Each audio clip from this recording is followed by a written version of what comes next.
Nous sommes le mardi 20 août, bonjour à toutes et à tous, ravi de vous retrouver pour une nouvelle édition du journal régional. Avant toute chose, vos prévisions météo. La journée a bien démarré avec un beau ciel bleu, du soleil pour tout le monde. À la mi-journée, quelques nuages et quelques rares averses localement sont tout de même annoncés. Le vent lui faiblit très nettement et les températures restent fraîches pour la saison. 20 degrés à Lille, à Saint-Omer et à Dunkerque, 17 à Calais et à Boulogne. Les prévisions météo après ce journal. À la une d'abord dans l'actualité nationale et régionale, depuis plusieurs mois la pénurie de certains médicaments dans les pharmacies, un problème sans solution qui dure depuis plus d'un an. Ce week-end, des dizaines de médecins français ont signé une tribune dans le journal du dimanche. Ils y révèlent qu'en 2018, déjà l'année dernière, l'Agence nationale de sécurité du médicament avait noté 868 signalements de tension ou de rupture d'approvisionnement. 10 ans plus tôt, en 2008, les mêmes signalements étaient 20 fois moins nombreux. Aujourd'hui, ces ruptures touchent de plus en plus de médicaments pour des maladies graves comme le cancer, mais pourquoi une telle pénurie et comment y remédier? Élément de réponse avec une pharmacienne à Calais, interrogée pour nous par Loïc Caillé. On a le cas par exemple des corticoïdes, on a une rupture qui franchement qu'on ne comprend pas, mais qui a touché tous les corticoïdes. Ce que je peux reprocher, moi, c'est surtout un manque de transparence. On n'a pas de date de retour. Par exemple, c'est quand même beaucoup plus simple de dire à un patient le produit reviendra dans 2 mois que de lui dire je sais pas, ça manque, mais je sais pas. Vous téléphonez aux grossistes, ils savent pas, personne ne sait. Enfin, c'est un mystère. Donc ça fait naître une multitude de rumeurs. Type les laboratoires vendent au plus offrant, enfin voilà, il se dit plein de choses parce que en fait je pense qu'il y a surtout un manque d'information, ça c'est catastrophique et je comprends pas en fait que les laboratoires ne puissent pas communiquer en fait plus. Je pense qu'il y a vraiment un problème au niveau des laboratoires, au niveau du manque de communication. Autre actualité dans la région, dans la métropole lilloise, plus précisément, malgré de nombreux soutiens d'urgence depuis 2 semaines, Mohamed Lakel a donc été expulsé hier vers l'Algérie. Arrivé en France et dans le Nord, à Roubaix il y a 7 ans, ce jardinier de profession, militant associatif reconnu et apprécié, avait été arrêté début août suite à un contrôle d'identité, puis placé au centre de rétention de l'Équin. Il était depuis sous le coup d'une obligation de quitter le territoire. Plusieurs soutiens, notamment des élus politiques, s'étaient mobilisés contre cette expulsion. Tout récemment, Mohamed Lakel avait même reçu une promesse d'embauche en vue d'un futur contrat de travail. Mais tout cela en vain. L'homme de 45 ans a donc bien été renvoyé en Algérie hier. Une incompréhension pour cette militante roubaisienne qui dénonce les méthodes de l'État et de la préfecture au micro d'Edil Gunaï. Nous, on trouve absolument inadmissible que le préfet dise « je suis droit dans mes bottes, je respecte la loi », alors qu'il nous explique qu'avec un contrat de travail, il réévaluerait la situation et qu'à partir du moment où on annonce qu'une promesse d'embauche va être apposée au dossier, l'expulse en catimini à l'aube.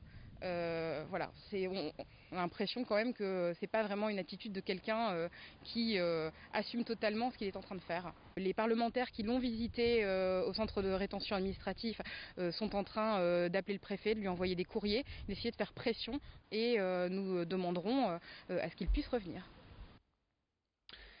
À Lille, nous évoquons à présent l'un des projets retenus l'an dernier par le budget participatif, aujourd'hui mis en place. 12 frigos solidaires installés un peu partout dans la ville. Cet été déjà 4 ont été ouverts, notamment ici à la friche gourmande à Fives.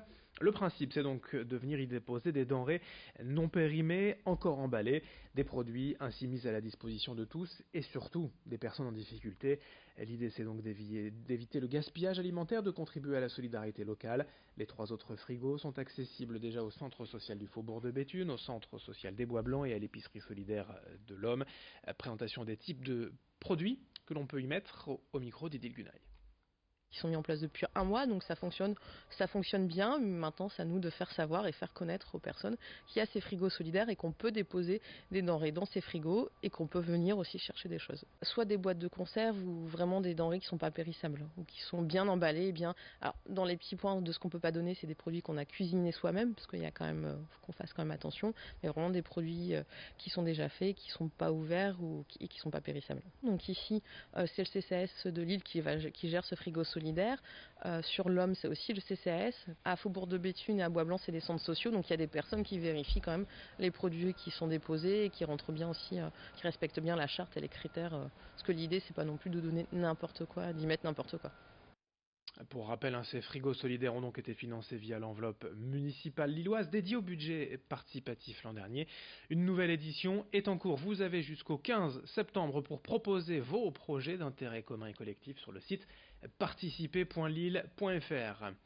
On termine ce journal avec un peu de cinéma, puisqu'il y a encore de très bons films à voir cet été, notamment de bons films français et régionaux. Voici une sélection avec le directeur de l'UGC à Lille, au micro de Yasmine Ziat.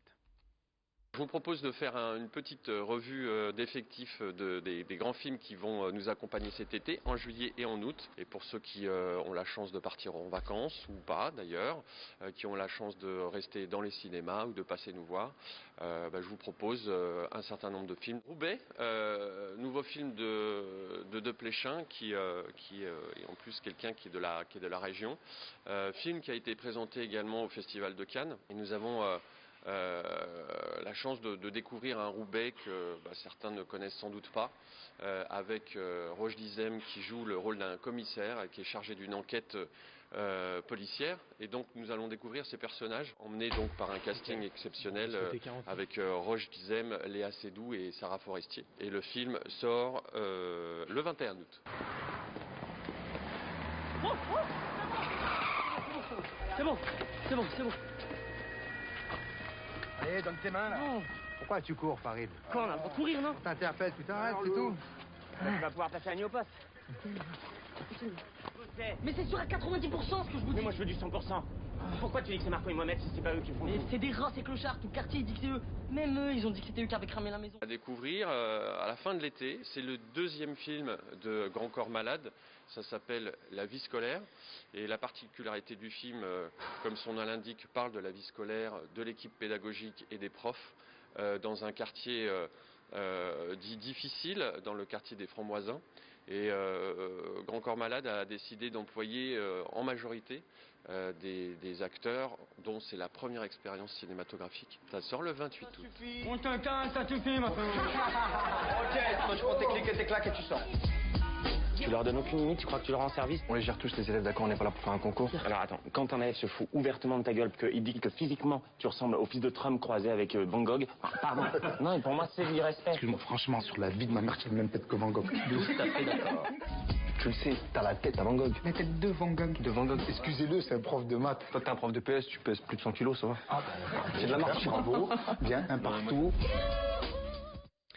Fin de cette édition, d'autres infos à suivre dans un instant. Merci de votre fidélité et très bonne journée à toutes et à tous.